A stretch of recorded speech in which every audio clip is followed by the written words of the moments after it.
सबसे पहले बात करते हैं कि सी लैंग्वेज के करैक्टर सेट का क्या मतलब है।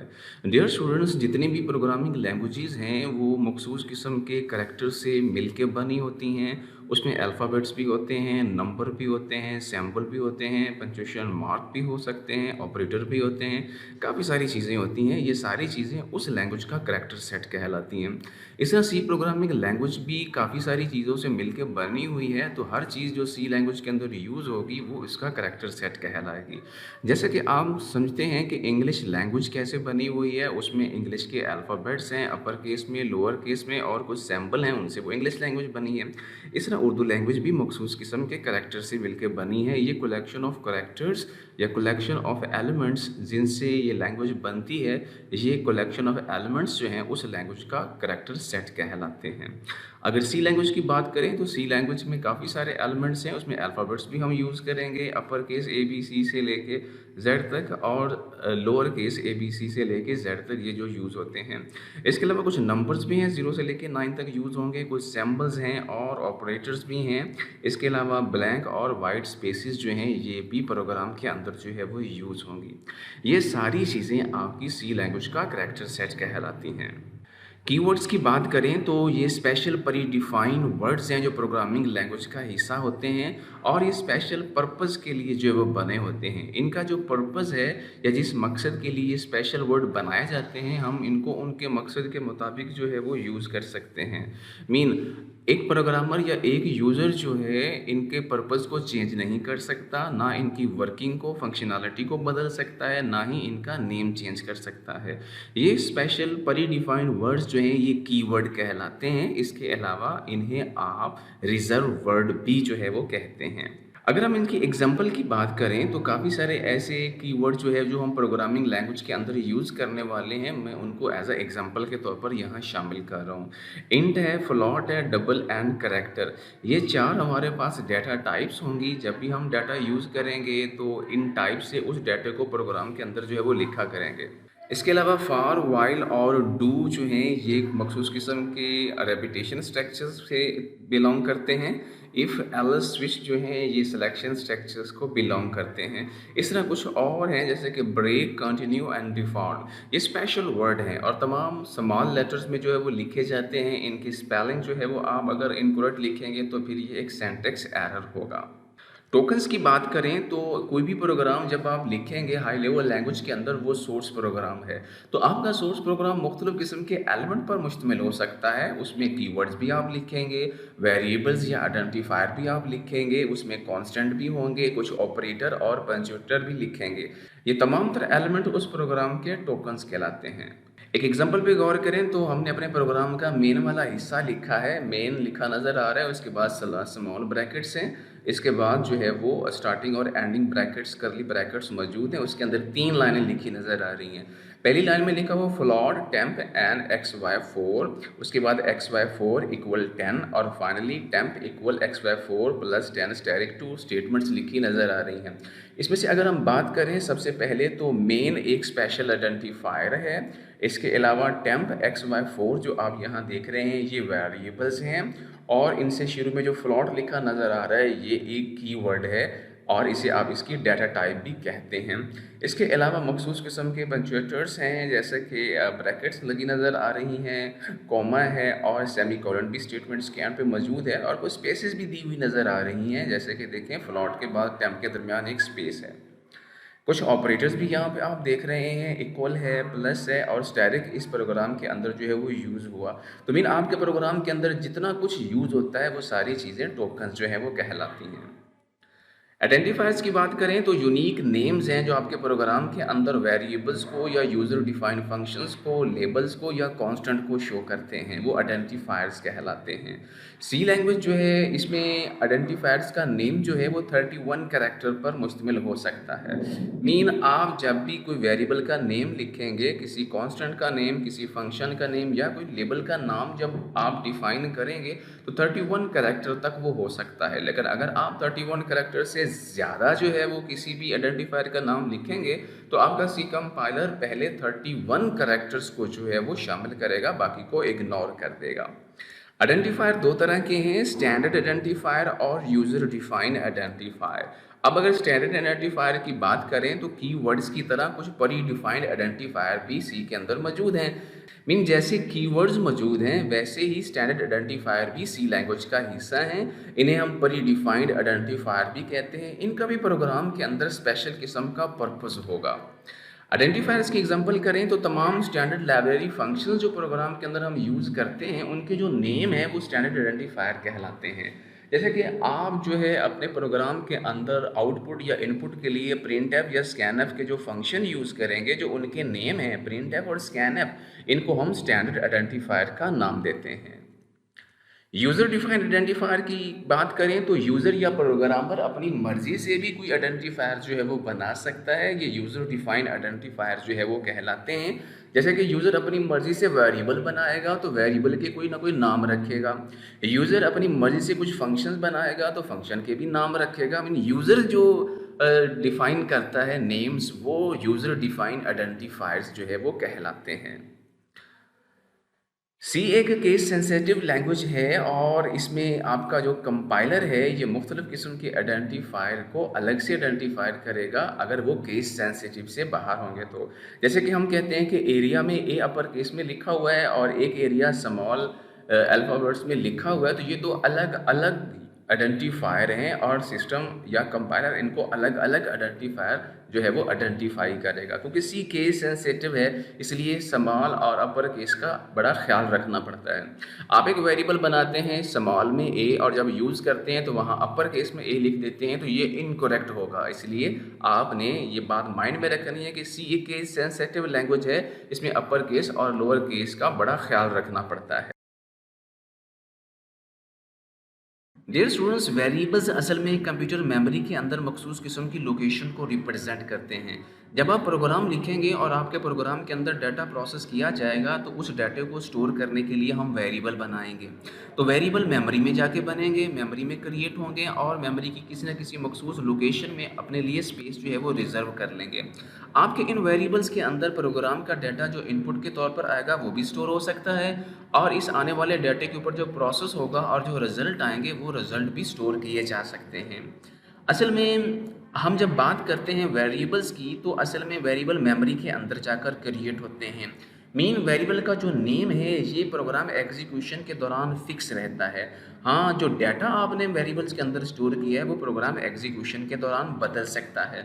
हर वेरिएबल जो है प्रोग्राम कोड के अंदर उसे एक नाम दिया जाएगा और जब आप प्रोग्राम को एग्जीक्यूट करेंगे तब आपके उस वेरिएबल को मेमोरी के अंदर क्रिएट किया जाएगा और आपके वेरिएबल के लिए मेमोरी में कोई लोकेशन जो है वो रिजर्व हो जाएगी। मीन जो डाटा आप स्टोर करते हैं या आप डाटा मेमोरी से जो रीड करते हैं तो आपने वेरिएबल का नेम यूज़ करना है। मीन जब इनपुट से डाटा कीबोर्ड की मदद से लेके प्रोग्राम में स्टोर करना चाहेंगे तो भी वेरिएबल नेम यूज़ होगा और अगर डाटा डिस्प्ले करना चाहते हैं, मेमोरी से लेके आना चाहते हैं, तब भी आपने वेरिएबल का नेम ही यूज़ करेंगे। It mean that by using variable name आप डाटे को इनपुट के तौर पर मेमोरी में स्टोर भी करेंगे और मेमोरी से डाटा लेके उसको डिस्प्ले भी कर सकते हैं। वेरिएबल्स जो है ये रैम में क्रिएट होते हैं। रैम एक टेम्परेरी मेमोरी है। इसका मतलब ये हुआ कि आपके वेरिएबल जो है वो टेम्परेरी तौर पर होते हैं। डाटा जो वेरिएबल्स के अंदर स्टोर होगा ये ऑटोमेटिकली डिलीट हो जाएगा, रिमूव हो जाएगा जब आपका प्रोग्राम की एग्जीक्यूशन जो है वो एंड हो जाएगी। वेरिएबल्स में तीन इंपॉर्टेंट चीज़ें हैं। वेरिएबल का नेम होगा, वेरिएबल के अंदर कुछ कंटेंट हो सकते हैं या वैल्यूज जिसे हम कहते हैं, वेरिएबल का कोई मेमोरी में एड्रेस भी हो सकता है।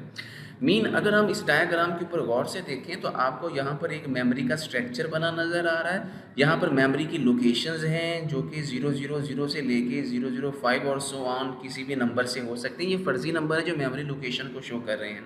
ये छोटे छोटे ब्लॉक्स जो बने हुए हैं ये मेमोरी ब्लॉक हैं और इन ब्लॉक के अंदर हमने 65 को वैल्यू भी स्टोर कर ली है। हम अभी कह रहे थे वेरिएबल से तीन चीज़ें एसोसिएट होती हैं। नंबर 1, वेरिएबल का नेम क्या है। मीन वेरिएबल का नेम ये बताएगा कि आपने वेरिएबल का जो नाम रखा गया है जिसकी मदद से आपने डाटे को असेस करना है वो क्या है। इसके अलावा वेरिएबल के कंटेंट क्या हैं। मीन कौन सी वैल्यूज़ जो आपने वेरिएबल के अंदर स्टोर की हैं वो वेरिएबल के कंटेंट कहलाते हैं। वेरिएबल मेमोरी में जिस जगह जाकर क्रिएट हुआ है वो लोकेशन उसका एड्रेस कहलाती है। इसे एड्रेस ऑफ वेरिएबल भी कहते हैं। तो ये तीन चीज़ें वेरिएबल से एसोसिएट होती हैं। वेरिएबल डिक्लेरेशन की बात करें तो असल में वेरिएबल डिक्लेयर करने का एक तरीका कार है। इसमें आप वेरिएबल का नाम और उसकी डेटा टाइप बताते हैं। इतना करने को हम कहते हैं कि हमने वेरिएबल डिक्लेयर कर दिया। आप वेरिएबल को एक नाम देंगे और उसके बाद उसकी डाटा टाइप स्पेसिफाई करेंगे। मीन मुख्तलिफ टाइप का डाटा होता है, तो जिस टाइप का डाटा आप वेरिएबल में स्टोर करना चाहते हैं उसकी आप मखसूस किस्म की टाइप भी एक्सप्लेन करेंगे। सी एक टाइप्ड लैंग्वेज है, तो यहाँ जितने भी वेरिएबल्स बनते हैं उन्हें आपने मखसूस किस्म की डाटा टाइप से डिक्लेयर करना है। मीन आप जो वेरिएबल प्रोग्राम में यूज़ करेंगे उन्हें पहले डिक्लेयर करना पड़ेगा। अगर नहीं करेंगे तो सी कंपाइलर एक एरर दे सकता है। मीन वेरिएबल्स प्रोग्राम में कहीं भी डिक्लेयर किए जा सकते हैं। डिक्लेयर करने का तरीका कार ये है कि सबसे पहले आप टाइप बताते हैं, किस टाइप का वेरिएबल बना रहे हैं, और स्पेस के बाद आप वेरिएबल का नाम जो है वो लिखते हैं। यहाँ टाइप का मतलब डाटा टाइप्स हैं, किस डाटा टाइप का वेरिएबल बनाना चाहते हैं। इंट हो सकता है इंटीजर वैल्यू स्टोर करने के लिए, फ्लॉट हो सकती है उसकी टाइप अशारियों वाली स्मॉल वैल्यू, डबल हो सकती है अशारे वाली लार्ज वैल्यू, और करैक्टर टाइप का डाटा स्टोर करना है तो ये डाटा टाइप्स कहलाती हैं। जिस टाइप का डाटा होगा आपने वेरिएबल नेम के साथ वही टाइप लिखनी है। वेरिएबल्स यहाँ इंडिकेट करता है कि आपने वेरिएबल का नेम जो है वो क्या लिखना है। वेरिएबल का नेम लिखने के लिए मखसूस किस्म के रूल्स आपको जो है वो फॉलो करने पड़ेंगे। लेकिन वेरिएबल डिक्लेरेशन के हवाले से कुछ एग्जांपल्स यहाँ देख लें। आप एक ऐसा वेरिएबल बनाना चाहते हैं जिसका नाम सम है और इंटीजर डाटा टाइप का है, तो वो वेरिएबल इस तरह से डिक्लेयर होगा, इंट सम। इंट डाटा टाइप है और सम वेरिएबल का नेम है। इसके बाद आप कुछ और वेरिएबल डिक्लेयर करना चाहते हैं जैसे कि ए बी सी और इनकी टाइप भी इंट है, तो देखिए सेम टाइप के 3 वेरिएबल आप डिक्लेयर करना चाहते हैं तो एक ही लाइन में डिक्लेयर हो सकते हैं और कॉमा सेपरेट करने के बाद। इस तरह देखें जी, हम फ्लॉट टाइप के 3 वेरिएबल डिक्लेयर करना चाहते हैं एक्स वाई और जेड, और इनको भी फ्लॉट डाटा टाइप के साथ एक ही लाइन में जो है वो डिक्लेयर कर देंगे।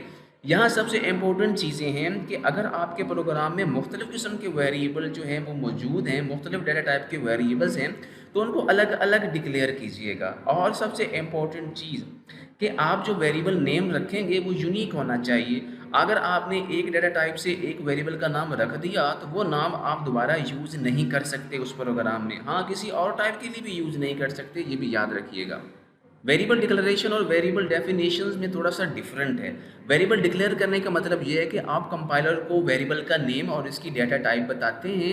अब जब डिक्लेयर करते हैं तो उस वक्त मेमोरी के अंदर स्पेस जो है वो रिजर्व नहीं होती।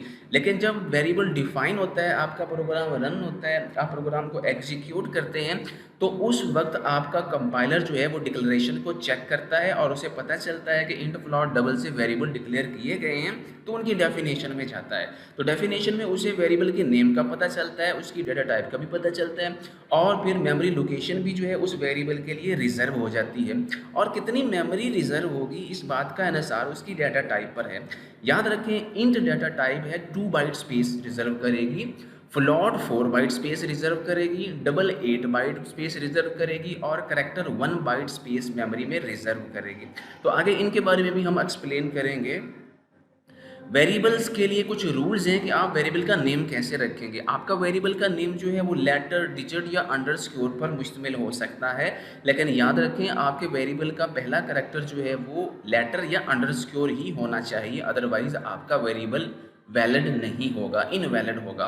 मीन अगर डिजिट से आपका वेरिएबल का नाम स्टार्ट हो तो वो इनवैलिड हो जाएगा। स्पेशल कैरेक्टर भी वेरिएबल नेम में यूज़ नहीं कर सकते, जैसे कि तमाम अर्थमेटिक ऑपरेटर और कुछ स्पेशल सिंबल्स जो हैं वो यूज़ नहीं होंगे। कीवर्ड्स को भी वेरिएबल नेम के तौर पर यूज़ नहीं किया जा सकता, अगर करेंगे तो वो इनवैलिड होगा। इसके अलावा ब्लैंक स्पेसेस भी वेरिएबल नेम के अंदर यूज़ नहीं की जा सकती, और मैक्सिमम लेंथ जो है वो वेरिएबल की 31 कैरेक्टर्स तक है। अगर इससे ज़्यादा कैरेक्टर का वेरिएबल नेम आप रखेंगे तो पहले 31 कैरेक्टर ही कंपाइलर वेरिएबल नेम के तौर पर यूज़ करेगा, बाकी जो है वो स्किप कर देगा। सेम वेरिएबल जो है वो आप प्रोग्राम के अंदर यूज़ नहीं कर सकते। मैं बता रहा था कि एक नाम का वेरिएबल आपने बना दिया तो उस नाम का वेरिएबल दोबारा प्रोग्राम में नहीं बना सकते, ना ही किसी और टाइप के लिए बना सकते हैं। जैसे कि इंट के लिए आपने एक वेरिएबल बना लिया तो उसी नाम का वेरिएबल किसी और टाइप के लिए भी आप नहीं बना सकेंगे। मीन बहुत अपर केस और लोअर केस लेटर जो है वो आप वेरिएबल नेम के लिए यूज़ कर सकते हैं। याद रखें सी केस सेंसिटिव लैंग्वेज है, इसमें वेरिएबल जो आप बनाएंगे सेम स्पेलिंग के हो सकते हैं और डिफरेंट केस के साथ तो वो डिफरेंट वेरिएबल होंगे। जैसे कि एरिया, इसमें ए अपर केस में है, एरिया में तमाम स्मॉल लेटर हैं और एरिया में अपर केस में है। वैसे तो स्पेलिंग जो इनके एक जैसे हैं लेकिन ये केस डिफरेंट हैं, लोअर केस है और अपर केस में डिफरेंट है, तो ये तीनों अलग अलग टाइप के वेरिएबल जो है वो बनेंगे। वेरिएबल इनिशियलाइज़ेशन का मतलब ये है कि जब आप सी प्रोग्राम बनाते हैं, उसमें कुछ वेरिएबल डिक्लेयर करते हैं, तो हमारा कंपाइलर जो है उन वेरिएबल के लिए मेमोरी में थोड़ी-सी स्पेस रिज़र्व कर देता है। तो कुछ मीनिंगलेस डेटा जो है वो ऑटोमैटिकली तौर पर वेरिएबल को जो है वो असाइन हो सकता है। इस मीनिंगलेस डेटे को हम गार्बेज डेटा जो है वो कहते हैं।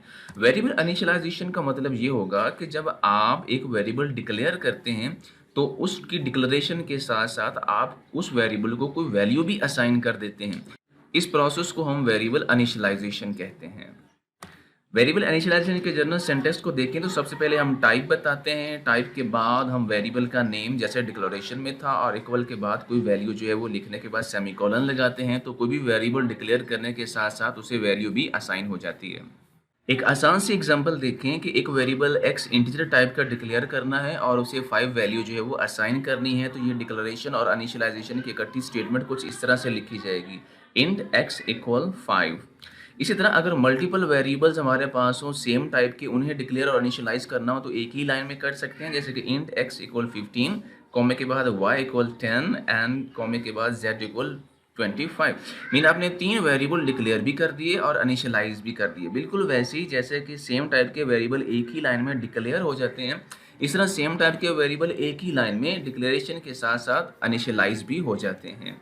एग्जाम्पल प्रोग्राम 9.1 आपकी बुक से है, write a program to declare and initialize two variable of integer type, calculate sum and average of this values and display result on screen. अब आपने दो नंबर्स लेने हैं, उनको जमा करना है, उनका एवरेज भी निकालना है और जो रिजल्ट है इस रिजल्ट को स्क्रीन के ऊपर जो दिखाना है। इंटीजर टाइप्स के दो नंबर लेने हैं, इसके लिए हम एक एग्जाम्पल प्रोग्राम लिखने वाले हैं। सबसे पहले परिप्रोसेसर डायरेक्टिव्स ऐड करें।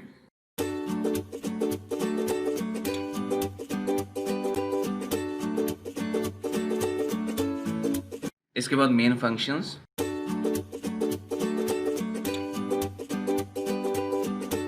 अब सबसे इंपॉर्टेंट चीज़ है कि दो वेरिएबल्स इंटीजर के बारे में कहा गया और उन्हें कुछ वैल्यू असाइन करनी है, सम और एवरेज जो है वो कैलकुलेट करना है। तो इंट में हम दो वेरिएबल लिखेंगे, ए को कोई वैल्यू जो है वो हम असाइन कर देते हैं जैसे कि 23। इसी तरह से बी एक वेरिएबल लेते हैं और उस बी को भी कोई वैल्यू जो है वो असाइन करते हैं, जैसे कि हम 6 वैल्यू असाइन करते हैं। अब आपको दो और वेरिएबल भी चाहिए, एक वेरिएबल आपको चाहिए सम का और एक वेरिएबल चाहिए आपको एवरेज का। देखिए एवरेज का रिजल्ट अशारिये में आ सकता है, इसलिए जब आप वेरिएबल बनाएंगे तो ये सबसे पहले माइंड में रखें कि आपके जो रिजल्ट्स आ रहे हैं वो किस किस्म की वैल्यू पर मुश्तमिल होंगे। और एवरेज का रिजल्ट सम की मदद से कैलकुलेट होगा, इसलिए सम और एवरेज को एज अ फ्लोट वेरिएबल के जो है वो आप डिक्लेयर करेंगे। इसके बाद सम कैलकुलेट करते हैं, तो सम कैलकुलेट करने के लिए सम इक्वल ए प्लस बी आपने लिखना है कि ए और बी की वैल्यू को जमा करें और सम में स्टोर कर दें। इसके बाद एवरेज हम कैलकुलेट करेंगे, तो एवरेज का जो वेरिएबल बनाया हुआ है वो लिखें और इक्वल के बाद हम लिखेंगे सम और सम के बाद 2.0। जब आपने रिजल्ट डिस्प्ले करवाने हैं तो उससे पहले जो है वो क्लियर स्क्रीन का आपने फंक्शन यूज़ करना है, क्योंकि डॉस की स्क्रीन पे रिजल्ट आएगा तो पहले जो कुछ लिखा होगा वो पहले क्लियर हो जाना चाहिए। इसके बाद आपकी रिजल्ट प्रिंटिंग स्टेटमेंट आएंगी जो प्रिंट एफ की मदद से जो है वो लिखी जाती हैं।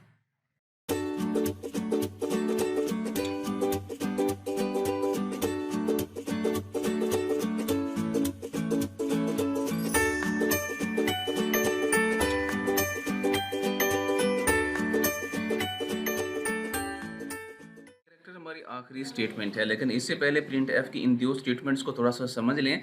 डबल कोटेशन मार्क में कुछ लिखा हुआ है, ये फॉर्मेट स्ट्रिंग है। असल में हम प्रिंट एफ और स्कैन एफ फंक्शन को चैप्टर नंबर 10 में डिटेल में स्टडी करने वाले हैं। यहाँ थोड़ा सा समझ लें कि सम इज इक्वल, ये वैसे ही लिखा हुआ प्रिंट हो जाएगा। इक्वल के बाद रिजल्ट प्रिंट होना है, तो रिजल्ट किस फॉर्म में यहाँ पे आएगा उसके लिए फॉर्मेट स्पेसिफायर परसेंटेज साइन के साथ एफ लिखा हो, यानी फ्लोटिंग वैल्यू कहीं भी प्रिंट करवानी है तो वहाँ मॉड एफ लगाना पड़ेगा। बैकस्लैश एन ये हमारे पास स्कैप सीक्वेंस है, इसका मतलब ये है कि इसके बाद आप अगली लाइन में चले जाएं, मीन सम का रिजल्ट देने के बाद आप अगली लाइन में चले जाएंगे। सम के वेरिएबल में जो रिजल्ट निकल चुका है वो रिजल्ट अब आपने इस मॉड एफ की जगह पर जो है वो प्रिंट करवा देंगे। इसे मॉड एफ भी कहते हैं, परसेंटेज साइन भी कहते हैं। इसी तरह एवरेज इज इक्वल में भी आपने मॉड एफ लगाया है तो यहाँ एवरेज का जो रिजल्ट है वो यहाँ पे प्रिंट हो जाएगा। मीन जो फॉर्मेट स्पेसिफायर हम यहाँ लगाते हैं उनके लिए वेरिएबल भी दिए होते हैं जिनकी वैल्यू यहाँ पर प्रिंट होनी है। यहाँ पर हम स्लैश एन इसलिए नहीं लगा रहे मॉड एफ के बाद कि इसके बाद आगे कोई स्टेटमेंट नहीं है जिसे प्रिंट करवाना चाहते हैं। इस प्रोग्राम को सबसे पहले आपने कंपाइल के बटन के ऊपर क्लिक करके कंपाइल करना है। अगर किसी किस्म का कोई एरर हुआ तो यहाँ पर एरर जो है वो डिटेक्ट होगा, जैसे कि एक एरर यहाँ पर नज़र आ रहा है। अब एरर को डिटेक्ट करके इसको करेक्ट करने वाला मरहला है प्रेस एनी की, कोई भी बटन प्रेस करें तो आपको बताएगा कि क्या एरर आ रहा है। देखिए स्टेटमेंट मिसिंग का एरर है, मैंने बताया था स्टेटमेंट मिसिंग का एरर तब आता है जब आपने कहीं सेमीकोलन नहीं लगाया होगा। देखो तो इस लाइन के एंड पर आपका सेमीकोलन जो है वो मिस है, आप यहाँ पर जो है वो सेमीकोलन लगाएंगे। कर्सर को यहाँ लेके आएँ और इसके बाद आप यहाँ पर जो है वो सेमीकोलन लगाएं। इसके बाद फिर से प्रोग्राम को कंपाइल करें। अब कोई एरर नहीं है, प्रेस एनी की, आपका प्रोग्राम कंपाइल हो चुका। अब आपने इसे यहाँ से रन करना है तो रन के ऊपर क्लिक करेंगे, आपका प्रोग्राम जो है वो रन होगा, यानी सम इज इक्वल, सम की वैल्यू भी आ जाएगी और एवरेज का रिजल्ट भी यहाँ पे आ जाएगा। सबसे पहले हम देखते हैं कांस्टेंट क्या होता है। असल में कांस्टेंट एक ऐसी क्वांटिटी है जिसकी वैल्यू प्रोग्राम एग्जीक्यूशन के दौरान चेंज नहीं होगी। याद करें हमने वेरिएबल्स के बारे में कहा था कि प्रोग्राम एग्जीक्यूशन के दौरान वेरिएबल्स के अंदर जो वैल्यू मौजूद है वो चेंज हो जाती है, लेकिन कांस्टेंट की वैल्यू जो है प्रोग्राम एग्जीक्यूशन के दौरान जो है वो चेंज नहीं होती। सी प्रोग्राम के अंदर आप एक आइडेंटिफायर को भी कांस्टेंट बना सकते हैं। आइडेंटिफायर में वेरिएबल भी शामिल हो सकते हैं। हम कह रहे हैं कि वेरिएबल की वैल्यू प्रोग्राम एग्जीक्यूशन के दौरान चेंज हो जाती है, लेकिन अगर आप चाहें तो उस वेरिएबल को भी कांस्टेंट बना सकते हैं। इस मकसद के लिए वेरिएबल डिक्लेरेशन में हम एक कीवर्ड कांस्टेंट जो है वो यूज़ करेंगे तो आपका आइडेंटिफायर कांस्टेंट बन जाएगा। जैसे कि इंट एज इक्वल 20, ये एक वेरिएबल इंटीजर टाइप का है तो इसकी वैल्यू प्रोग्राम एग्जीक्यूशन के दौरान बदल सकती है, लेकिन अगर इसके शुरू में CONST कांस्टेंट कीवर्ड लगा देंगे तो अब इसकी वैल्यू चेंज नहीं हो सकती, इसकी वैल्यू कांस्टेंट हो गई है। मीन अगर आप चाहें तो किसी आइडेंटिफायर की वैल्यू को कांस्टेंट कर सकते हैं। इसके लिए एक और तरीकाकार भी मौजूद है, डिफाइन डायरेक्टिव अगर यूज़ करें प्रीप्रोसेसर डायरेक्टिव्स में तब भी आप किसी आइडेंटिफायर की वैल्यू को कांस्टेंट कर सकते हैं, जैसे कि हैश डिफाइन और एज 20। यहाँ पर इक्वल का साइन नहीं होगा, ना ही सेमीकोलन मौजूद होगा, तो ये कांस्टेंट और डिफाइन में भी डिफरेंस आ जाएगा। तो ये प्रीप्रोसेसर डायरेक्टिव में भी किसी आइडेंटिफायर की वैल्यू को आप कांस्टेंट जो है वो कर सकते हैं। कॉन्स्टेंट्स तीन तरह के हैं, न्यूमेरिक कांस्टेंट, करैक्टर कांस्टेंट और स्ट्रिंग कांस्टेंट। न्यूमेरिक कांस्टेंट की बात करें तो ये ऐसे कांस्टेंट होंगे जिनमें सिर्फ नंबर्स शामिल होंगे और इनमें पॉजिटिव और नेगेटिव नंबर हो सकते हैं। न्यूमेरिक कांस्टेंट को दो हिस्सों में डिवाइड कर दिया। इंटीजर कांस्टेंट ऐसे कांस्टेंट हैं जिसमें पॉजिटिव और नेगेटिव न्यूमेरिकल वैल्यू शामिल होंगी और उनमें डेसिमल पॉइंट नहीं होगा, जैसे कि 10, -16, 420 या 87 वैल्यूज़ जो हैं ये वैल्यूज़ हमारे पास इंटीजर कांस्टेंट कहलाते हैं। फ्लोटिंग पॉइंट कांस्टेंट भी हो सकते हैं, ये भी दोनों पॉजिटिव और नेगेटिव नंबर पर मुश्तमिल हो सकते हैं, लेकिन इनमें डेसिमल पॉइंट मौजूद होगा, जैसे कि 1.609, 4.0, -6.2। अब इंटीजर जो है हमारे पास और फ्लोटिंग जो है ये दो तरह के न्यूमेरिक कांस्टेंट हैं और इनकी एग्जांपल भी हमने एक्सप्लेन की। करैक्टर कांस्टेंट की बात करें तो असल में एक सिंगल करैक्टर जो सिंगल कोटेशन में इनक्लोज्ड होगा वो सिंगल करैक्टर कांस्टेंट कहलाएगा। तो सिंगल करैक्टर कांस्टेंट में अल्फ़ाबेट भी हो सकते हैं, डिजिट भी हो सकते हैं, कोई स्पेशल करैक्टर भी हो सकता है। इनमें से जो भी सिंगल कोटेशन में लिखा होगा वो एक करैक्टर कांस्टेंट कहलाएगा। करैक्टर कांस्टेंट की लेंथ जो है वो एक सिंगल करैक्टर पर मुश्तमिल होगी। देखें तो सिंगल कोटेशन में एक अल्फ़ाबेट एक्स लिखा हुआ है, अब ये एक करैक्टर कांस्टेंट है। वाई एक करैक्टर कांस्टेंट बन गया, प्लस एक स्पेशल करैक्टर को हमने सिंगल कोटेशन में लिख दिया तो ये करैक्टर कांस्टेंट बन गया। एक डिजिट 9 को हमने जो है सिंगल कोटेशन में लिख दिया तो ये अब न्यूमेरिक वैल्यू नहीं रही, अब ये एक करैक्टर कांस्टेंट जो है वो बन चुका है, ये एज अ करैक्टर के तौर पर यूज़ होगी। स्ट्रिंग कांस्टेंट की बात करें तो स्ट्रिंग एक सीक्वेंस ऑफ कैरेक्टर्स का नाम है जो कि डबल कोटेशन मार्क में इनक्लोज्ड होंगे, तो इसे हम स्ट्रिंग लिटरल का नाम भी देते हैं। एग्जांपल में देखें तो डबल कोटेशन के अंदर माई फर्स्ट प्रोग्राम लिखा हुआ है, डबल कोटेशन के अंदर कोई न्यूमेरिक वैल्यू और कुछ कैरेक्टर वगैरह लिखे हुए हैं, स्पेशल कैरेक्टर, और इस तरह से अल्फ़ाबेट्स, कैरेक्टर्स और कुछ डिजिट्स की कॉम्बिनेशन से भी हमारे पास एक स्ट्रिंग बनी हुई है। तो स्ट्रिंग नंबर ऑफ कैरेक्टर्स हो सकते हैं जिसमें सारा कुछ शामिल है, डबल कोटेशन के अंदर इनक्लोज करेंगे। ये तमाम तर कैरेक्टर कांस्टेंट जो हैं ये हम वेरिएबल्स में जब वैल्यू इनिशियलाइज करते हैं तो इंटीजर वैल्यू है तो इंटीजर कांस्टेंट जो है वो इनिशियलाइज हो जाया करेगा। इस तरह से ये वैल्यूज़ जो हैं हम वेरिएबल को असाइन किया करेंगे। डेटा टाइप्स की बात करें तो असल में जब आप अपना प्रोग्राम लिखते हैं तो आप अपने प्रोग्राम में कोई डाटा इनपुट के तौर पर देते हैं और उस डाटे के लिए मखसूस किस्म की हमें टाइप स्पेसिफाई करना पड़ती है। तो डाटा टाइप जो है ये सेट ऑफ वैल्यूज़ और सेट ऑफ ऑपरेशंस डिफाइन करती है कि इस डाटे के ऊपर या इस वैल्यू के ऊपर किस किस्म के ऑपरेशन परफॉर्म किए जा सकते हैं। क्योंकि अगर आप वेरिएबल बनाते हैं और उसके अंदर इंटीजर डाटा रखते हैं तो उसे इंट टाइप से आप वेरिएबल डिक्लेयर करेंगे और उसके अंदर इंट टाइप का डाटा स्टोर करेंगे। तो इन टाइप ये बताएगी कि इस डाटे के ऊपर किस किस्म के ऑपरेशन परफॉर्म किए जा सकते हैं। इस तरह दूसरी डाटा टाइप जो अशारिये वाले वैल्यू के लिए यूज़ होगी वो डाटा टाइप बताएगी कि अशारिये वाली वैल्यूज़ के साथ क्या ऑपरेशन परफॉर्म किए जा सकते हैं। और कैरेक्टर डाटा टाइप ये बताएगी कैरेक्टर टाइप की वैल्यू के साथ किस किस्म के ऑपरेशन परफॉर्म किए जा सकते हैं। तो data type set of values और सेट ऑफ ऑपरेशंस को डिफाइन करने के लिए यूज़ होती है।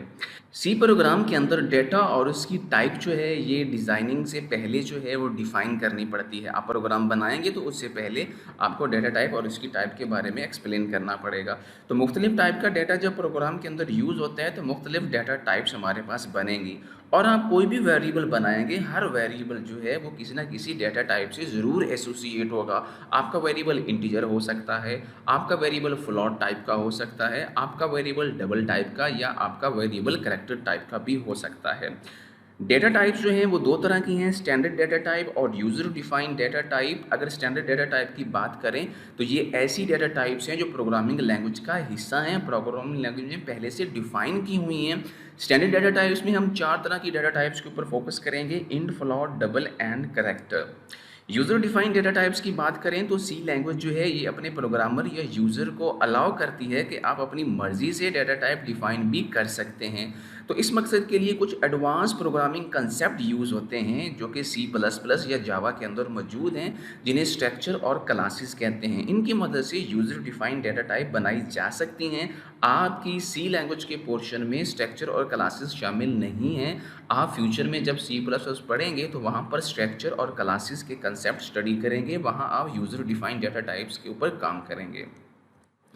डेटा टाइप्स काफ़ी सारी हैं जिनमें मैंने बताया चार तरह की डेटा टाइप्स को यूज़ करने वाले हैं। सबसे पहले इन डाटा टाइप है, ये इंटीजर वैल्यू को स्टोर करेगी और मेमोरी में 2 बाइट स्पेस लेगी। इसकी मिनिमम लिमिट -32,768 से लेके मैक्सिमम लिमिट 32,767 है।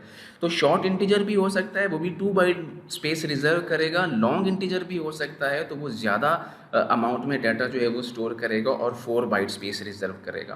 फ्लोट जो है ये रियल वैल्यूज़ को स्टोर करने के लिए यूज़ होगी, मेमोरी में 4 बाइट स्पेस रिजर्व करेगी और इसकी मिनिमम लिमिट 10 की पावर -38 और मैक्सिमम लिमिट 10 की पावर +38 है। डबल डेटा टाइप है, ये लार्ज रियल वैल्यूज़ को स्टोर करने के लिए यूज़ होगी, मेमोरी में 8 बाइट स्पेस रिजर्व करेगी और इसकी मिनिमम लिमिट 10 की पावर -308 और मैक्सिमम लिमिट 10 की पावर +308 है। कैरेक्टर डेटा टाइप जो है ये सिंगल कैरेक्टर स्टोर करने के लिए हम यूज़ किया करेंगे और मेमोरी में ये 1 बाइट स्पेस रिजर्व करेगी। इसकी लिमिट नहीं होती, जितने कैरेक्टर होंगे उतना ही इसका साइज़ जो है वो हो सकता है। आमतौर पर हमने ये देखा कि हर डाटा टाइप की एक मिनिमम और मैक्सिमम लिमिट है। समटाइम आप एक वेरिएबल बनाते हैं और उस वेरिएबल में उसकी मैक्सिमम लिमिट से भी ज़्यादा वैल्यू स्टोर करने की कोशिश करते हैं तो इस सिचुएशन में ओवरफ्लो होता है। और अगर आप किसी वेरिएबल की मिनिमम लिमिट से भी कम वैल्यू स्टोर करने की कोशिश करेंगे तो इस सिचुएशन को हम अंडरफ्लो का नाम देते हैं। बिल्कुल वैसे ही कि एक गिलास में अगर पानी डाला जाए तो उसकी एक लिमिट है कि कितना पानी उसके अंदर आ सकता है।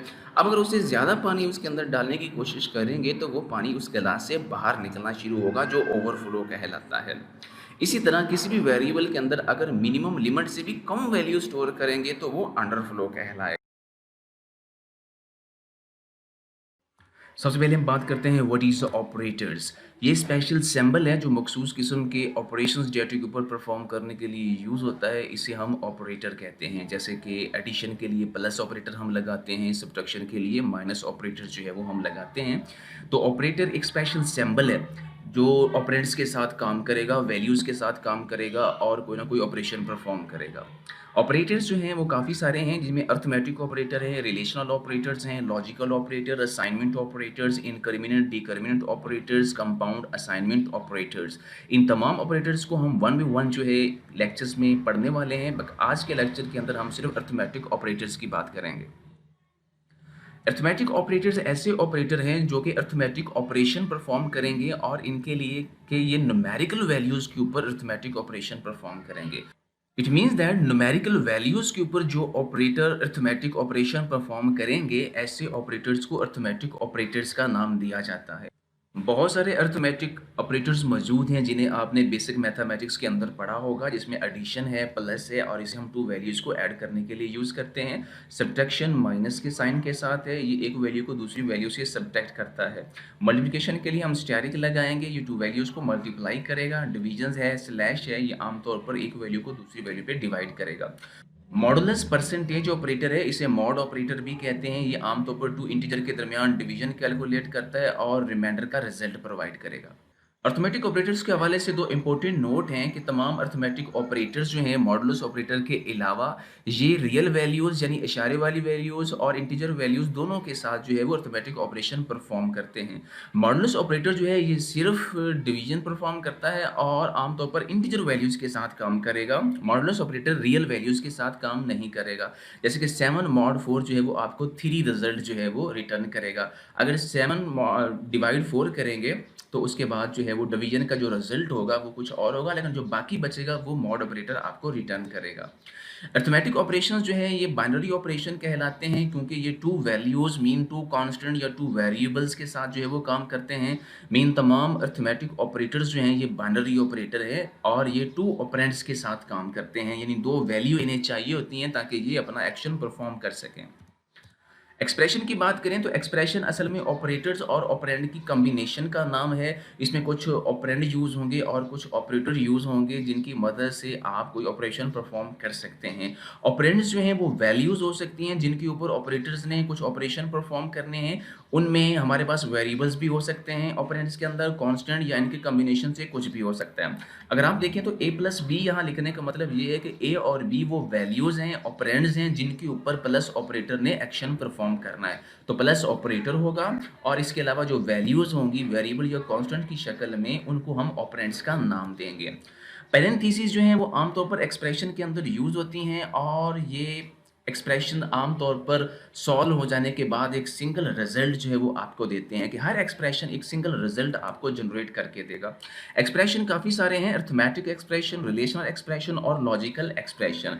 आज के इस लेक्चर के अंदर हम अरिथमेटिक एक्सप्रेशन के बारे में बात करेंगे कि एक एक्सप्रेशन जो है वो असल में न्यूमेरिक वैल्यू, न्यूमेरिक कांस्टेंट और अरिथमेटिक ऑपरेटर पर मुश्तमिल होगा, अरिथमेटिक एक्सप्रेशन कहलाएगा।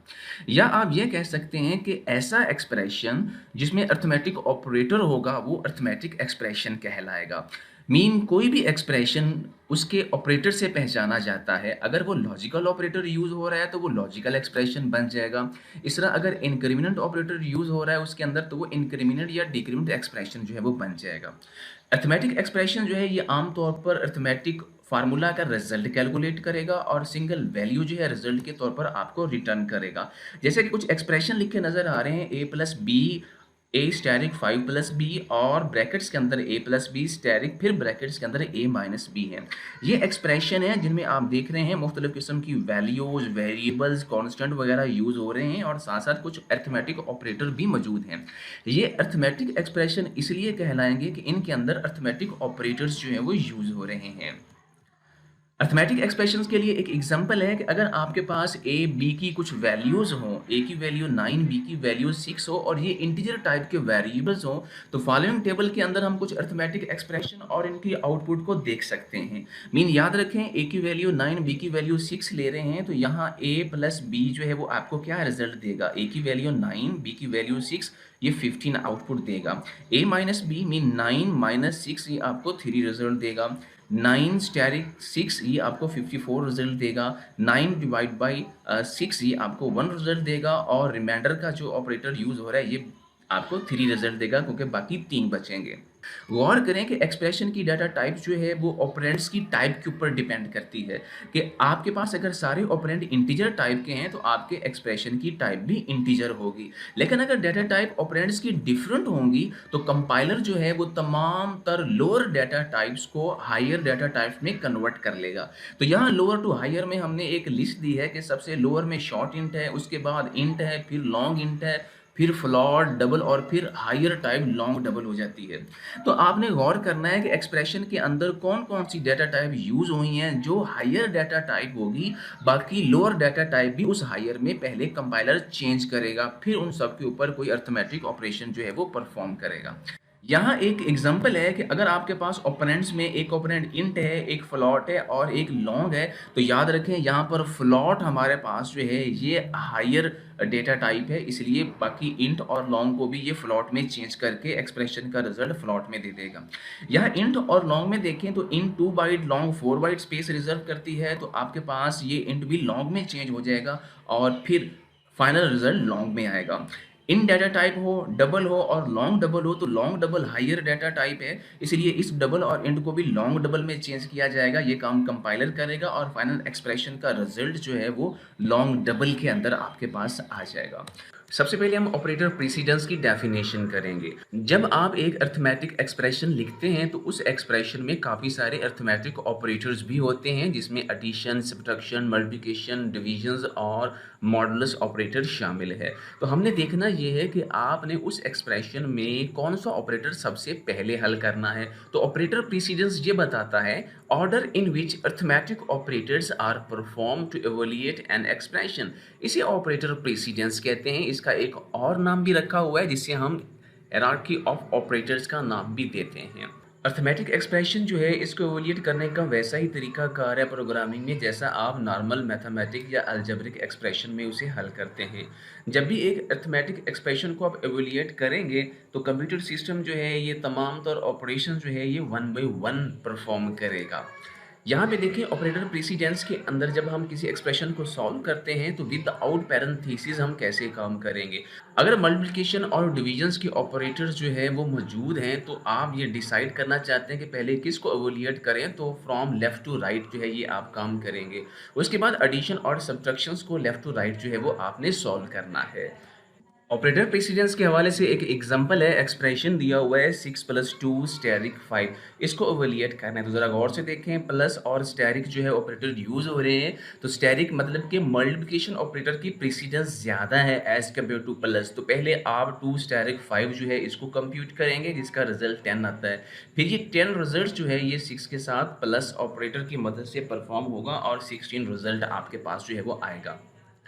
इसके बाद ऑपरेटर प्रेसिडेंस में अगर आपके पास एक्सप्रेशन पैरेंथेसिस के साथ है तो आप सबसे पहले ये बात माइंड में रखें कि पैरेंथेसिस जो है इनकी प्रेसिडेंस सबसे ज़्यादा है।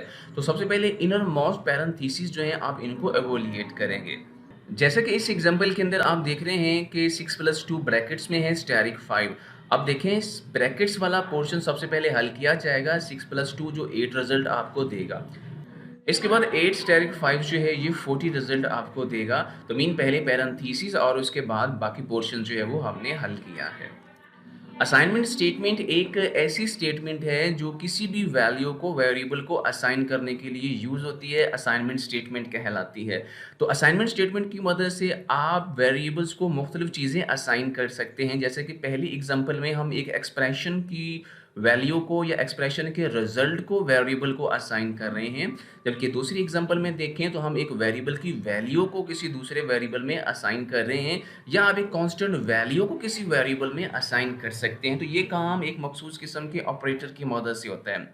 यहाँ असाइनमेंट स्टेटमेंट लिखने का तरीका देख लें कि लेफ्ट साइड पर सिर्फ वेरिएबल है, उसके बाद इक्वल एक असाइनमेंट ऑपरेटर है और उसके बाद आप एक्सप्रेशन लिखेंगे। तो एक्सप्रेशन में हमारे पास कुछ चीज़ें आ सकती हैं जो कि आपके पास एक एक्सप्रेशन कहला सकती हैं, एक वेरिएबल हो सकता है या कोई कांस्टेंट भी हो सकता है।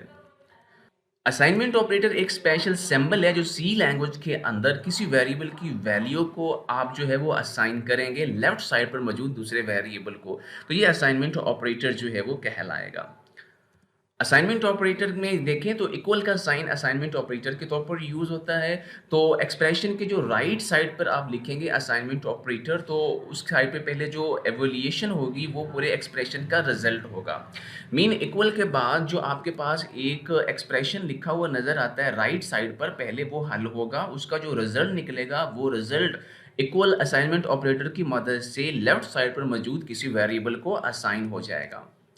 आर वैल्यू की बात करें तो इक्वल असाइनमेंट ऑपरेटर के राइट साइड पर लिखे जाने वाले ऑपरेंड्स को हम आर वैल्यू का नाम देते हैं, इसे राइट वैल्यू भी कहते हैं। तो ज़रा इन एग्जांपल में देखें तो राइट वैल्यूज के तौर पर आप कांस्टेंट भी लिख सकते हैं, वेरिएबल भी हो सकता है, एक्सप्रेशन भी हो सकता है। तो राइट साइड पर हम ये तीनों चीज़ें लिख सकते हैं। और अगर हम एल वैल्यू की बात करें तो ऐसा ऑपरेंड जो असाइनमेंट ऑपरेटर इक्वल के लेफ्ट साइड पर लिखा होगा वो लेफ्ट वैल्यू या एल वैल्यू कहलाएगी। तो याद रखें एल वैल्यू के तौर पर सिर्फ वेरिएबल लिखा जाएगा। तो इन्हीं तीनों एग्जांपल में एक्स जो है आपके पास लेफ्ट साइड पर लिखा हुआ है, तो ये हमारे पास एल वैल्यू कहलाएगी और ये सिर्फ वेरिएबल हो सकता है। याद रखें एल वैल्यू को आप आर वैल्यू के तौर पर यूज़ कर सकते हैं, लेकिन इसका रिवर्स मुमकिन नहीं है कि आप इस लेफ्ट साइड पर लिखे जाने वाले वेरिएबल्स को राइट साइड पे तो लिख सकते हैं, लेकिन राइट साइड पर लिखे जाने वाले कॉन्स्टेंट्स को या एक्सप्रेशन को लेफ्ट साइड पर नहीं लिख सकते।